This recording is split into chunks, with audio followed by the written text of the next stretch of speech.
think you're good, Keith, now if you want to get started. All right. We'll go ahead and get started. We'll call the meeting to order. Amanda does not have to do a roll call because we do have a quorum, so we'll just bypass that. I will mention, though, that if you want to make a public comment, if we have anybody that's out there watching and wants to make a public comment, they can go into the chat and put their comment there, and Greg will hit that in just a few minutes, and Greg can go from there. The second order of business is the February 2021 meeting minutes. I'm assuming everybody's seen those. If we could have a motion to accept the minutes. So moved, Jim Urban. Thanks, Jim. Is there a second? Second. Thank you. We've got a motion and a second. Just raise your hand. We won't do that. If all in favor, just raise your hand or say aye. Anybody opposed? Don't see that. So we'll accept the minutes. Next up is Amanda with the TPC report. Amanda? Thank you. So this is a report on February TPC. And TPC approved in February TTCC's recommendation for our regional safety performance baseline from 2015 to 2019 and our regional safety targets for 2017 to 2021. TPC also approved one cost increase in our dedicated fund program, also as recommended by this group, and that was for preliminary engineering for New Albany's Mount Tabor Road Phase 2 reconstruction project. Committee also approved the MPO's proposed approach to KYTC's current round of shift, the cabinet's project prioritization mechanism, and so that gave us guidance on how to develop a staff recommendation for sponsorship, which Andy will present later today. And then last, staff shared with TPC Administrative Modification 13 to the current tip. I'd be glad to take any questions. Any questions or comments from Amanda? All right, and we don't have to have action on that, Amanda, do we? Do we have to accept that? No, sir, no action. Thank you. All right, now we come to Greg. Greg, is there any public comments? Let's see here. There is no public comments, and we did not receive anything prior via email either. All right, great. Thank you, Greg. Yes, sir. All right, we'll move on. Nick is up with the quarterly review of the MPO. Yes, thank you, Keith.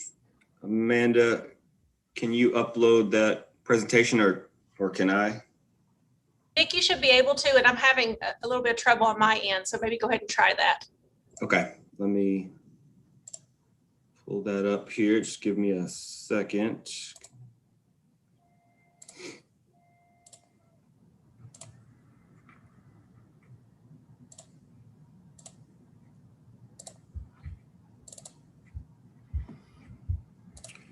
All right, can everybody see the presentation? Got it. Perfect.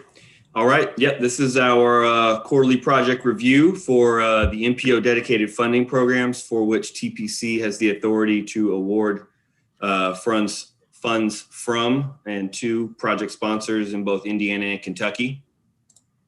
I'm going to try to kind of hit a lot of this stuff fairly quickly. We have the shift item is pretty important, and I'd also like to spend a decent amount of time on the COVID stimulus funds that we recently received. So hop in if you have any questions or comments, but I'm going to kind of roll through this fairly quickly. In Indiana, we are approaching the end of fiscal year 2021. The fiscal year technically ends at the end of June. However, NDOT kind of shuts down their funding obligations here in the next couple weeks. We are in a good place in terms of this congestion mitigation air quality program, CMAQ. We just obligated $800,000 this quarter. There's about $300,000 left for Floyd County's Charlestown Road Complete Streets project. I believe that's the right-of-way phase. We heard positive things from Justin recently, so we anticipate that obligation to occur soon. This year, we didn't allocate any funds for the HSIP program. And the Surface Transportation Block Grant Program, we have now obligated, or sponsors have now obligated 100% of those funds, $3 million of which was obligated this past quarter. And then there's about $90,000 left in the Transportation Alternatives Program. Those funds were were transferred, or those funds should be obligated within the I would say the next 7 days or so by Clarksville and Jeffersonville for their multimodal project where they're connecting Montgomery Avenue and 9th Street under the I-65 bridge. So that should occur sooner than later. Jumping into the Kentucky side of things, we haven't seen a whole lot of movement in the last first 6 months of the fiscal year. As you can see in both programs, we've yet to obligate any funds in the Transportation Alternatives Program. There's, I think, 4 or 5 projects that are programmed for fiscal year 2021, including a couple Middletown sidewalk projects and I think River Road multimodal improvements by Louisville Metro. Hopefully those start rolling in. And in terms of the Surface Transportation Block Grant Program, there was about $2.5 million obligated this past quarter. So that's an improvement from the last one. And traditionally, a lot of these obligations do occur in the last 6 months of the year in Kentucky. But the goal, obviously, is to obligate at least $21 million in the Surface Transportation Program and at least 1.3 in the Transportation Alternatives Program to avoid us increasing that carryover balance. We had heard from a lot of project sponsors that things were looking on track in terms of project status for fiscal year 2021. And so we'll be excited to see what projects get to move forward this fiscal year and this next 5 or 6 months of the fiscal year. We do have some cost increases in Kentucky, several of them, and these were all sent out as part of the meeting packet. 2 of them are for KYTC projects that were that have been completed and had some change orders, some final bills come in. So that's what you see there for those 21 construction phases. Louisville Metro is moving on to phase 2 design of the Olmsted Parkway's multi-use paths. There's 9 segments and several of them needed some additional design funding to move forward with that, the next phase of design. And then U of L had a modest increase for design for this fiscal year as well. I do want to point out the handout that was sent with the packet incorrectly listed the funding amounts for U of L. They actually only need $55,600 federal, as opposed to the $69,000 that was sent out. There was just a discrepancy with whether we were requesting federal funds or total funds for that phase. So before I ask for any action, is there any questions or comments, concerns from anybody on TTCC today? All right. So the official request is to recommend that TPC approve the cost increases listed above here on the table. Okay, so we need a motion to accept the Nick's proposal. I make a motion to accept the proposal. This is Dirk. Dirk, thank you. Second, Matt Minier. Thank you, Matt. We have a motion and a second. All in favor, say aye or raise your hand. Aye. Any opposed? All right, the motion passes. Thank you. Thank you, Nick. You're still up with the CRR SAA. We just love our letters around here. Proposal. We went through this a little bit. I guess it was last week, Nick. We talked about this, just some of us. And That's right. This is the proposal. Yes, this is kind of step 1. Let me pull up that presentation real quick. This is kind of yes, or maybe consider it step 2 in where things stand. Open up this. So again, can everyone see my screen? Mm-hmm. Okay. So yes, the acronym that was kind of created by our legislators in DC is the Coronavirus Response and Relief Supplemental Appropriations Act. A lot of people are referring to it as CRISA. That's how I'll try to pronounce that acronym. So this is from, let me hop right into it. This was signed into law late December of last year. This is one of several stimulus bills, obviously. The most recent one that was signed last month by President Biden I do not believe it allocated funds through the U.S. Department of Transportation for any programs that we would receive directly. I think this is either the second or the third stimulus package since COVID hit us all around the world. Included in CRISA, which is the current act, or the last act that we're talking about here, is $10 billion that's coming through the Highway Infrastructure Program, or HIP. This program has been around since the FAST Act, and we've received small increments of funding every year for the last 2 or 3 years from the HIP program. This is a larger infusion of funds than we normally receive. For those interested, the project eligibility is essentially the same as our Surface Transportation Block Grant Program, STBG, also known in Kentucky as SLO. And everything is eligible with the exception of programs and planning studies. So they're really looking for infrastructure projects that are going to touch the ground immediately. There's no requirement for local match with these funds. However, it's up to the states as to whether they want to require a match. NDOT in the state of Indiana is requiring a 20% match for their funds, while KYTC is not requiring a match. That's obviously an important distinction.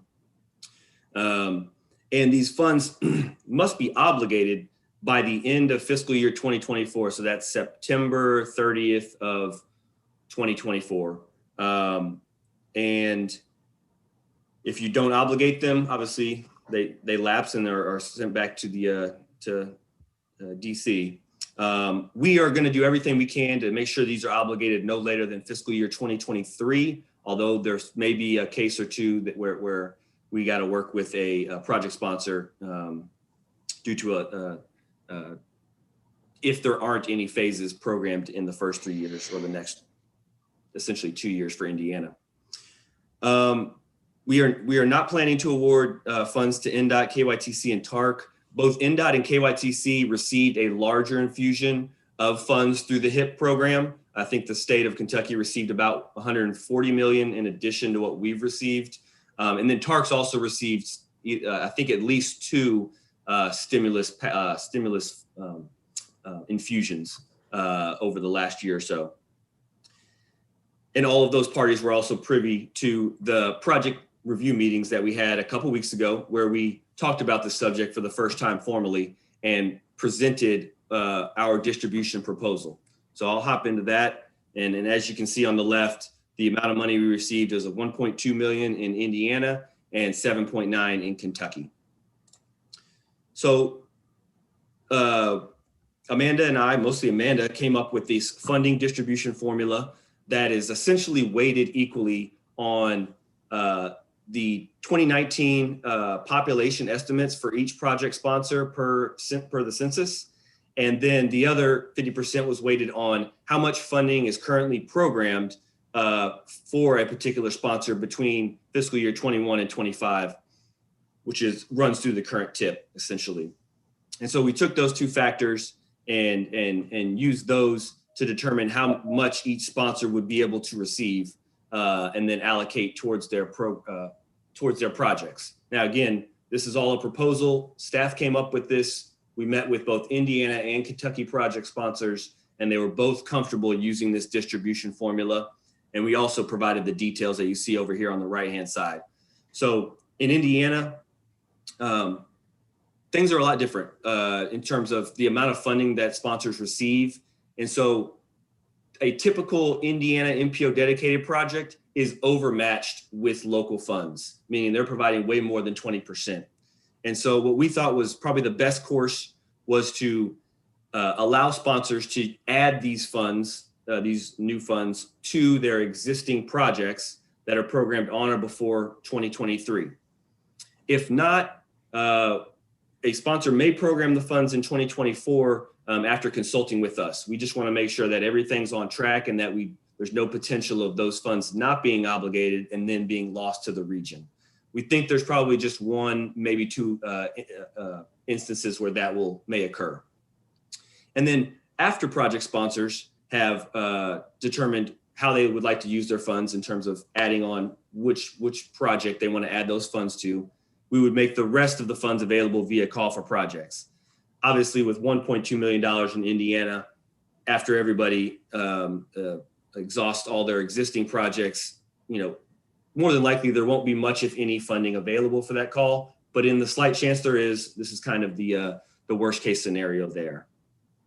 In Kentucky, because of the amount of funding we receive, we fully fund pretty much every project. And as you can see with the cost increases that were just approved, anytime there's a cost increase, let me take that back. I don't think in my 2 or 3 years of doing this that we've ever not been able to award a project a cost increase in Kentucky.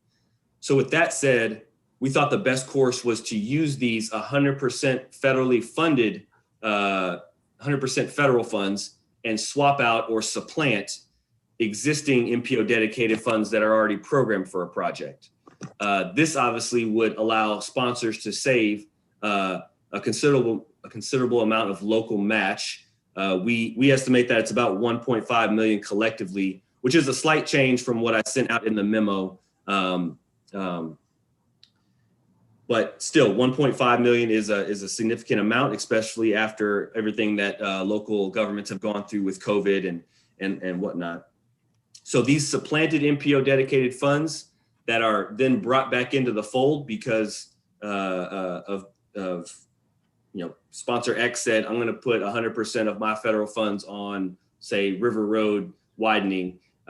Those funds that are being supplanted will come back into the pot for the next call for projects. So that's how we think it should work. Although we're open to other suggestions.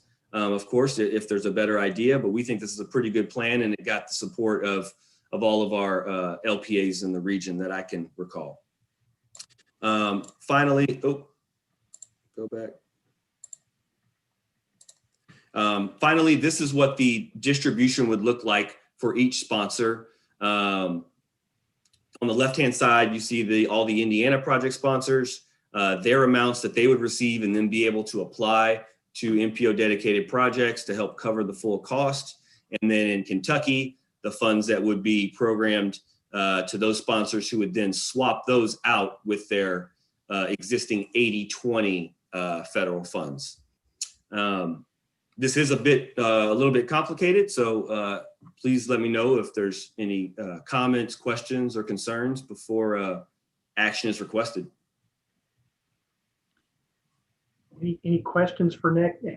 And Nick, from the Bullitt County perspective, that I remembered when we were talking about this earlier, there was an extra line on there. It's going to save us about $105,000 on a $200,000 match. Is that? I think that's still right. I think it would be 20% of this $418,000. So it's yeah, you're roughly right around there, but it's going to save us about half of what we would have to come up with on our match. Right. And for projects that we do there, that's always been kind of a stumbling block. True. Yeah. It's very good for us. Absolutely. Nick, I got a question, Jim Urban. When are these funds going to be available? Because we're in the project that we have that would line up perfectly with this money is ready to go out for bids in the next couple of months. And we're waiting for the obligation or authorization rather of the funds for construction. Will we be able to substitute that at some point? Is that how this is going to work? Right. So one thing to make clear is the guidance does say if funds have already been obligated at the 80-20 rate, we can't go back and fix that. But if it hasn't been obligated, which is what it sounds like from you, Jim, then that project would be eligible to be supplanted with these 100% federal funds. If we receive TPC approval on this distribution proposal this month, we plan to follow up quickly with project sponsors, identify how they want to program these additional funds, and bring that back to committees in May. So I would say by the May TPC meeting, It just froze up. Administrative modification, I'm not sure what the number will be, but that admin mod will quickly be able to process that. And so I would say by end of May, those funds would be available for you to obligate. And everyone. Good, thank you. You bet. Hearing no other questions or comments, the action that I am seeking today is for TTCC to recommend that TPC approve the CRISA funding distribution proposal. I make a motion to, Go ahead, I'm sorry. I'll make a motion to go ahead and approve the distribution plan of the CRISA funding as shown. I'll second. That's Dirk. We've got a motion and a second, numerous seconds. Any other discussion? Hearing none, all in favor, aye, or raise your hand. Aye. Aye. Any opposed? The motion passes. Thank you, Nick. We appreciate it. Thank you all. You're still up with Amendment 3 to the 2040 Metropolitan Transportation Plan. Right on. This is a very, very brief update about where we are in the process. Here, I'll pull up the schedule and zoom in a little bit here. So Amendment 3, we announced this way back in January. Project applications were due early February. We completed the air quality conformity activities, including the help from our partners, Craig Butler and his folks over at APCD. We met the conformity standards, if you will. The public comment period begins April 16th, and we will have a public meeting, I believe, on the 27th in the afternoon. I believe it's from 5 to 6 p.m. Correct if I'm wrong, Amanda. And we'll obviously bring that back along with any comments to TPC. Real quickly here, I think I could show the project listings. This isn't a very big amendment. There are just a few in there in terms of projects. The vast majority of them being TARC projects, which is a little bit unusual, but it's because they had a lot of changes from what they normally would program their federal funding for because of the infusions of stimulus funds that they've received. So we've got a fairly significant project here in Indiana, adding travel lanes on I-64. In addition to that, there's kind of one-way to two-way conversions that New Albany and NDOT are working with on Spring Street leading into I-64. And then a very significant maintenance project from KYTC, almost $56 million to address pavement concerns on I-65 from mile marker 131 to 135. That's a very significant project. And then the remainder of the projects are TARC projects, constructions of maintenance facilities, new buses, bus shop purchases, and a removal of a couple other projects. That's all I have for the update. In addition to the project listings, we're also taking the performance targets that Andy brought to you all a couple of months ago for safety, the safety measures. So all of that is going out to the public here in 2 days. I can take any questions or comments. This is just an informational item. Any questions for Nick? All right, hearing none. Thank you, Nick. We appreciate it. No problem. Thank you all. The next item on the agenda, we're going to switch these around a little bit. We're going to go to Amanda for the fiscal year 2022-2027 Transportation Improvement Program update. Hey, thank you, Keith. And I want to let everybody know that I'm realizing that our invitation, our Outlook invitation, mistakenly also included a Teams link. So thank you to those people that found their way here. Apologize if you went to Teams first. We ended up getting a quorum, which is good, but I think we have a few committee members who maybe didn't make it because of my mistake. I apologize. But for this agenda item, folks, we had previously published a schedule for our next new TIP, and that was keeping with recent precedent to update that document every 2 years. But since that time, since we published that schedule, we've re-examined our approach and we want to push back the development of the new TIP. We want to retract that schedule. Now remember, this new tip was not going to include a call for projects, and that had caused a little bit of confusion. It was going to be just mostly narrative changes, but we reviewed the narrative closely and found no real need to make any changes to the tip at this time. TPC just approved that document in February of 2020, and then we received federal approval in April of 2020. So this change to kind of push back the tip schedule, it's all about efficiency, a desire to reduce unnecessary sponsor burden. We will complete the next new tip alongside our new MTP, CK 2050, and that's planned for completion in the fall of 23. The new tip will be done well before the 2024 expiration. And as always, we will share the new schedule well in advance. Given this change, we will need to provide you with a new amendment opportunity, and we will share that. It'll be Amendment 4. We'll share that with you at or before the May committee meetings. And I do apologize for any confusion, but staff believes this is in the best interest of the MPO.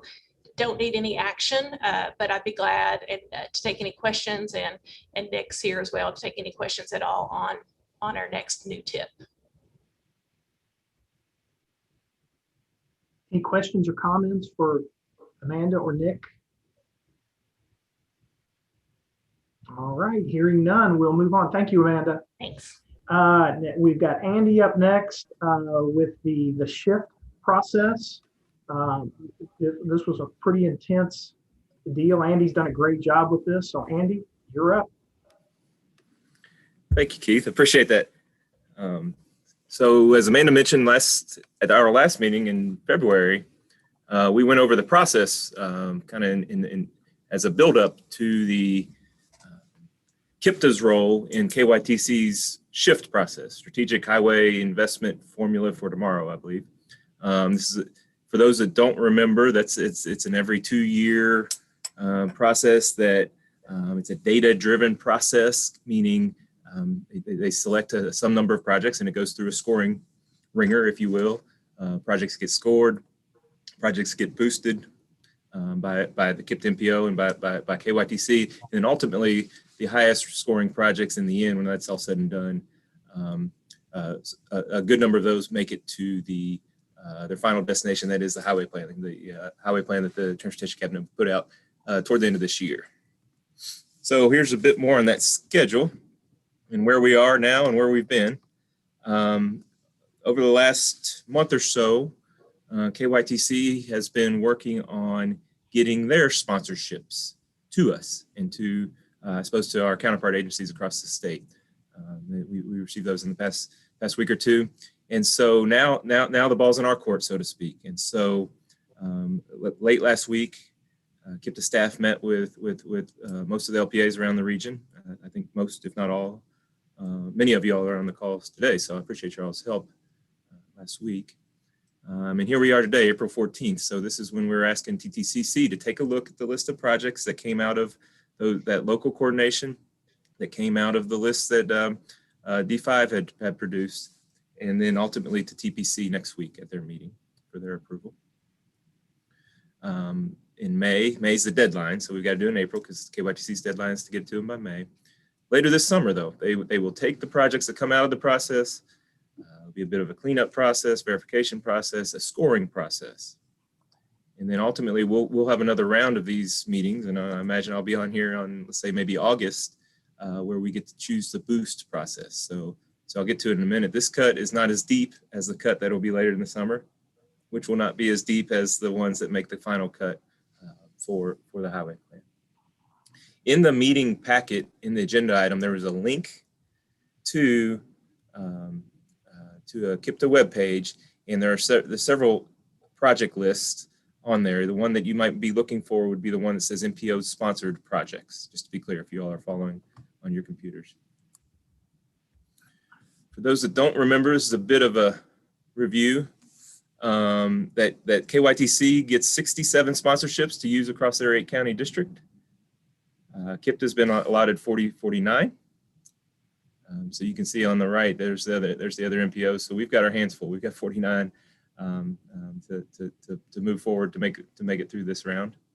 The projects that are excluded from SHIFT, and this is important to this group, are ones that the Transportation Cabinet called committed. And technically, those aren't excluded; those are just set aside at the beginning. There's only three of them in the county. I'll go over those in a minute. Maintenance projects are not expected to be a part of SHIFT. However, there's at least a couple of exceptions there when it's a mega maintenance project. For instance, repaving of I-65 in Bullitt County. And also, very important, that the dedicated funded projects, the SLO projects, the STBG projects, as they're known now, that Nick was talking about a minute ago, those projects are expected to be and stay outside of the SHIFT world, if you will. You may remember this from last time, but what the TPC approved and what TTCC recommended at our last meeting was that KIPTA would follow our past precedent. SHIFT is not a new thing. There's not a lot of changes in SHIFT 2022 versus SHIFT 2020 and prior iterations. We want to, to the best of our abilities, want to limit sponsorships and later the boost to projects that are in the existing long-range plan. Keeping in mind that the ultimate goal of this is to feed a 6-year plan, a 6-year highway plan.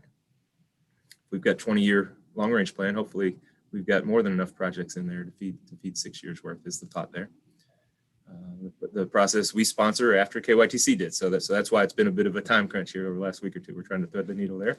And one thing we used, and as those that were on the calls last week, we used our project rankings for our long-range plan, Kentucky-Kentuckiana, as guidance. That was kind of the starting point of the list, and certainly it was changed from there. To be clear.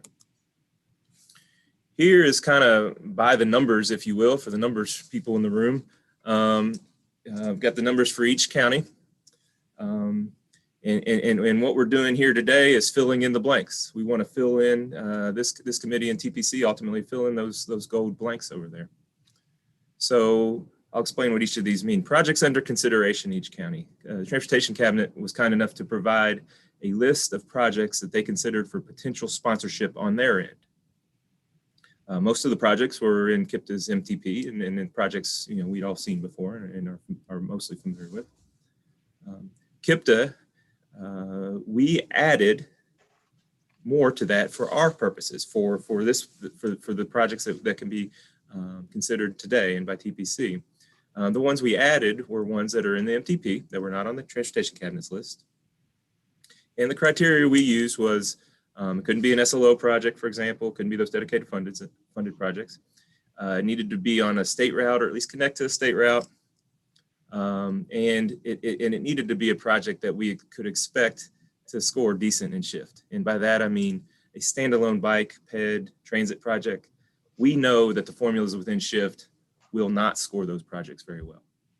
So if a project was simply doing those things, we did not include those for our 162 projects there at MPO total under consideration.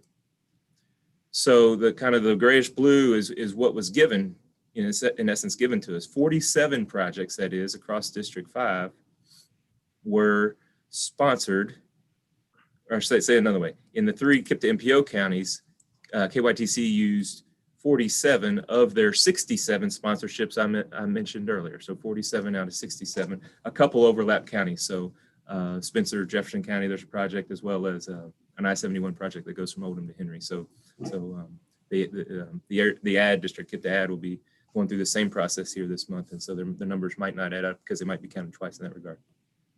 Mentioned earlier the concept of committed projects. There were 3 projects in our region, and I think 40 statewide or so, that the Transportation Cabinet considered to be committed. And all that means for this is our understanding what that means for this process right now is it moves on to the next round. Okay, just like the sponsorships District 5 put forward, and the sponsorships that KIPTA MPO will put forward, and the other MPOs and ads and highway districts across the state put forward. Those 3 projects were already in. They already moved on. Okay, so there's a Kentucky 480 interchange in Bullitt County. There was the Kentucky 245 improvement near I-65, and then the one in Oldham County was a proposal the proposed new interchange that'd be south of LaGrange, near that Allen Lane overpass, as it currently is known or used to be known. So what that means, when you take the 162, you subtract the 47, you subtract the 3, That meant that the KIPT MPO is considering 112 projects, okay? 112 projects across the 3 counties with each of the county numbers there. And what else do we know? We also know that we are limited to 49 sponsorships, okay? So we don't know going into this how we're going to divvy up the 49. We didn't know. And then ultimately we also know that we have up to, there will, in the end, that bottom right, there will be up to 99 total sponsorships and committed. That is 99 of the original 162 projects will move forward from the sponsorship phase of SHIFT and get scored in these 3 counties. Okay, so the 50 that Cabinet put forward plus the 49 that the KIPT MPO will sponsor. I may be getting a little ahead of myself here, but here's the proposal that we're putting forward today. That has 8 projects in Bullitt County to be sponsored, 34 in Jefferson, 7 in Oldham, getting us to that 49 number, and then also to that 99 number.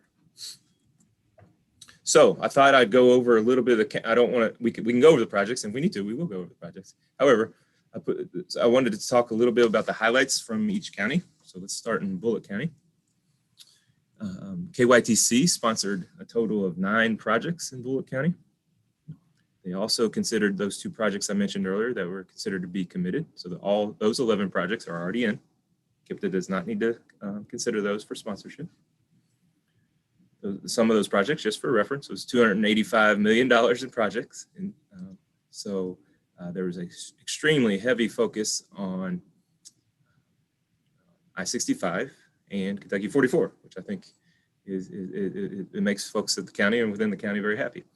What the Transportation Cabinet has done in Bullitt County, there was one, let's say, giant project, one giant maintenance project, if you will, to that would basically repave I-65 in Bullitt County is in essence what it was, and potentially add some lanes over portions of it. Well, a recent planning study has basically taken that one giant project, and that one giant project as we currently have it in the MTP, by the way, and broken it out, I think 6 or 7 ways, if I'm not mistaken. And so that made it more manageable in bite-sized chunks, if you will, for SHIFT, and I think ultimately for the successful implementation of those projects, because they make them more affordable and you could perhaps sequence them. So 5 I-65, if it seems like a lot, it is, because that giant project was made into pieces. There are also projects on 480 and 245, at least 2 of which I mentioned earlier. So that's the left-hand side there. What we have proposed for the KIPTA sponsorships, and these come directly from our meeting with the county on last Friday, along with Mount Washington and Shepherdsville as well. That 29 projects were initially considered. Okay, we take the 11 off, we take the 9 and the 2 that KYTC had sponsored and committed, and so in essence we only had to consider what would be left, 18. And so in the end, there was room for 8 projects to be sponsored. Okay, what we heard at that meeting was not unexpected by no means, that Kentucky 44, Kentucky 44, Kentucky 44, and so as you can see there, 5 of the 8 projects in the draft list of sponsored projects are Kentucky 44 projects. And then the other 3 are projects on I-65 or at least involved in an interchange with I-65. I was a bit liberal in my definition there in terms of what's an I-65 project. So on I-65 or an interchange there. So we heard loud and clear that was the priority of the county.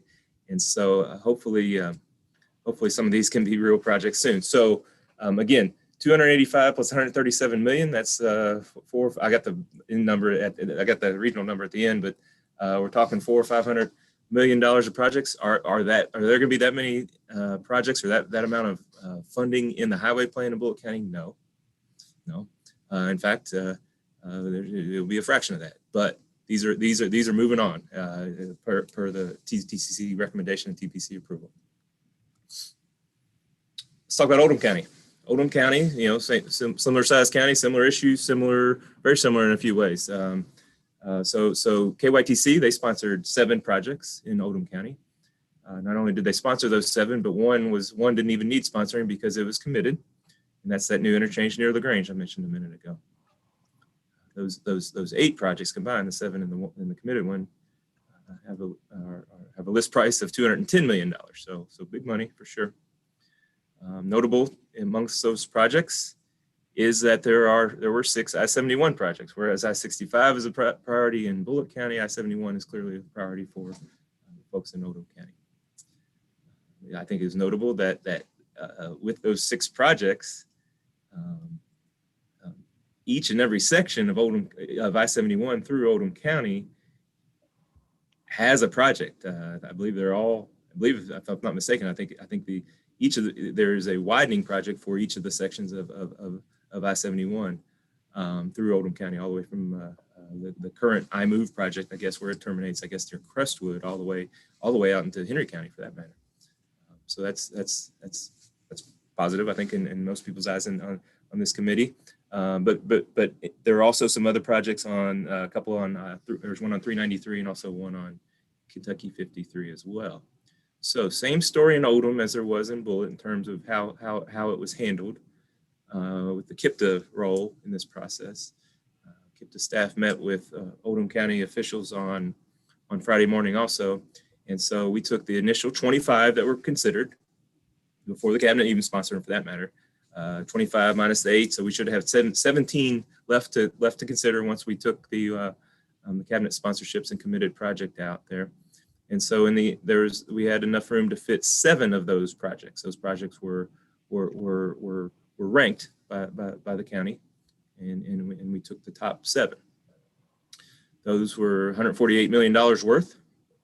And I think notable here, just to summarize or to note that all of the projects that were sponsored by or proposed to be sponsored or ranked, if you will, were on the non-interstate routes. Transportation Cabinet clearly did a thorough job on sponsoring I-71 priorities. And so the KIPTA sponsorships, or the Oldham County recommendations for the KIPTA sponsorships, if you will, were off of I-71 on 146 and on several of the highways there. A couple heavy maintenance projects, if you will, rockfall hazards, were the Kentucky 524 and 1793 projects. Moving on, last but not least, Jefferson County. We met with,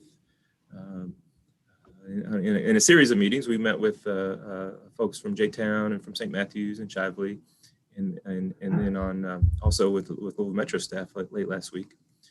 And so kind of the same story, but on steroids, if you will, here compared to the other counties. The Transportation Cabinet sponsored 31 projects, and there is no project. Oops, sorry. That is incorrect. There is not a committed project in Jefferson County. It should be 0.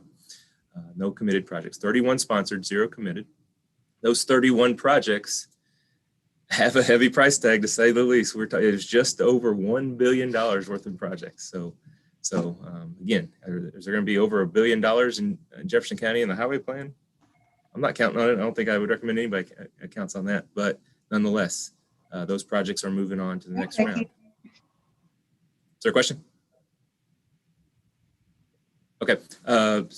Within those Jefferson County KYTC sponsorships, I think it was notable that there were 10 interstate projects. There are 5 interstates going through Jefferson County, and there was at least 2 interstate projects, or at least interchange projects, on or touching all 5 of the interstates. So it was spread throughout, to say the least. The remainder of the projects were what I would consider operational. I am in the middle of the meeting. Or operational improvements spread throughout the county. A lot of turn lane adding, a lot of. I think I don't want to speak too much for the cabinet, but I think a lot of their focus was on finishing what they've started. Some of these projects have been designed or have made it through a certain phase, and getting those done and off the books, because getting those good projects off the books for sure.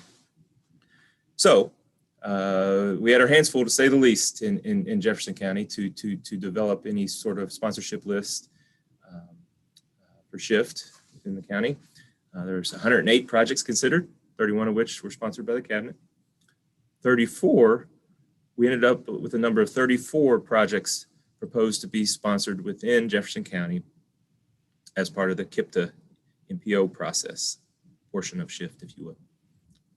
Those 34 projects had a price tag of $581 million. So we're talking over $1.5 billion. So again, not going to be $1.5 billion projects worth of projects in Jefferson County in the highway plan, but $1.5 billion projects appear to be moving on to the next round of SHIFT.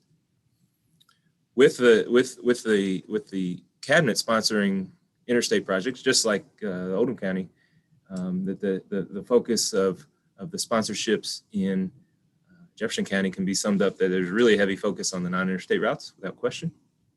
And I would take it a step further and say that there's also recommendations that a lot of what I'd call operational improvements be added, and probably the stereotypical one, and not only a stereotypical one, you could probably classify half or maybe more than half of the projects had something akin to turn that road into a 3-lane road by adding a center turn lane and improve the pedestrian and or bike treatment there. So that's a very crude summary of the projects in the list that was attached with the agenda or on our website, with the link to which is in the meeting memo.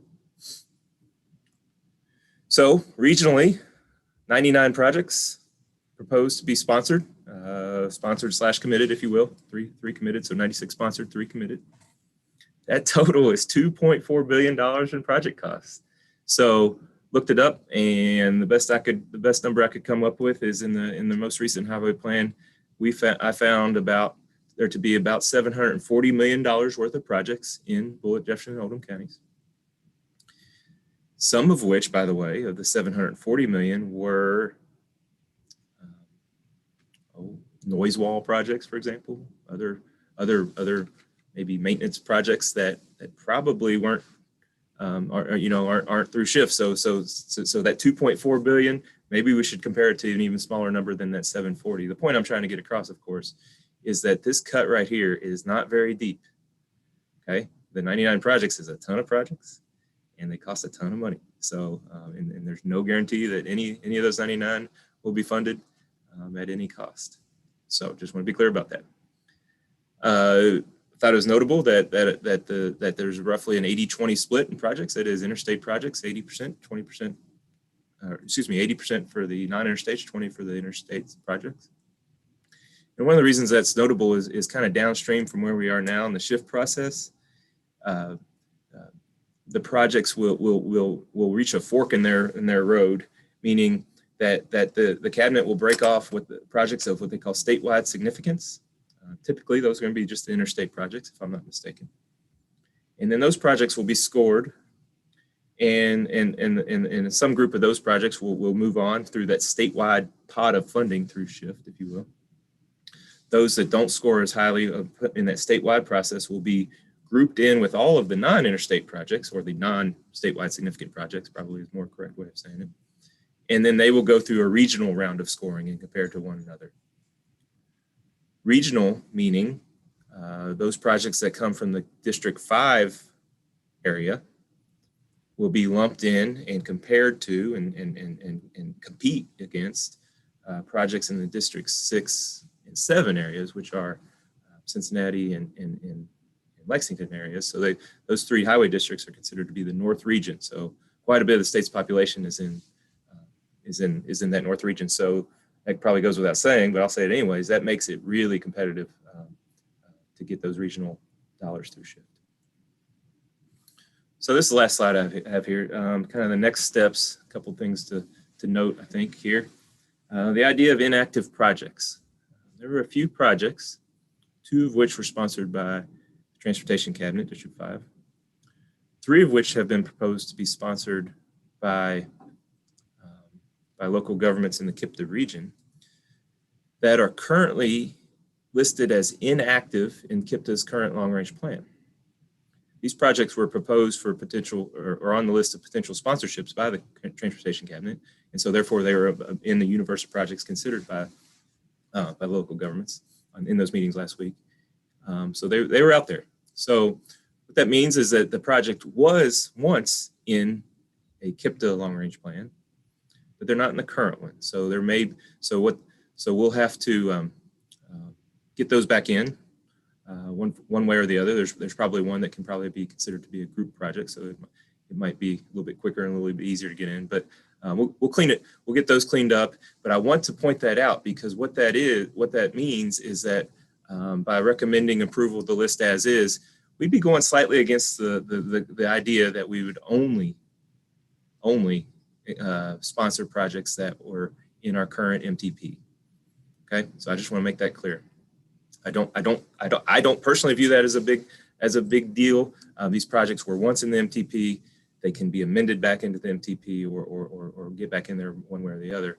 And so we can work that out. So I don't view that as a fatal flaw. If this committee does, then we can make some changes. And that goes with kind of that second bullet point, the project details. Well, there'll be some cleaning up of some project descriptions. There'll probably be some updates of project costs. So hopefully those will get cleaned up in that data verification phase over the next month or two, leading up to the boosting phase, the scoring, and then ultimately the boosting phase. So again, this cut is not deep. The next one is boosts. Okay, so we got 49 sponsorships to play with here. The KIPTA MPO does. Boosting is going to be a fraction of that number. There will only be a fraction of those 49, that 49 number allotted to us for boosting. Projects get boosted by an MPO or an area development district get 15 bonus points. There's also opportunities for the highway districts to boost too. So there'd be two parallel tracks just like this, the sponsorship. So it makes a ton of sense, make no mistake about it, to I think they even call it turbo boost. Turbo boost, that is to give 15 points from the cabinet and 15 points from the MPO or the area development district, wherever the project might be across the state, to give that score that comes out the end of the scoring ringer, to give it 30 bonus points. It may need the 30 bonus points to get up that list that's used ultimately to develop the highway plan that will be developed late this year. And then the enacted highway plan will come early in 2022. I think that's it. Let me make sure. Yep, that's all I have. I'd be happy to answer any questions. We can go over projects. We can go over project lists. I appreciate, like I said, I appreciate everybody's attention and help last week. And I hope I believe we have everybody's priorities in there. If not, let me know or speak now. But I'd be happy to take any questions or whatever the chair would like to do here in terms of going over the projects or not. We can open this up to any questions or comments. I will say, I'll say what I said earlier. Really appreciate what Andy and Amanda and everybody involved in this did, working on this with us, with the county, listening. You listened to Bullitt County.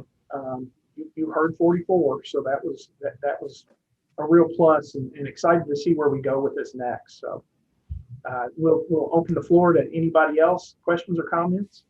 Peyton, I want to pass my compliments on to Andy and his crew as well. Done a fabulous job in our meeting the other day. I think he's done an excellent job. Thank you.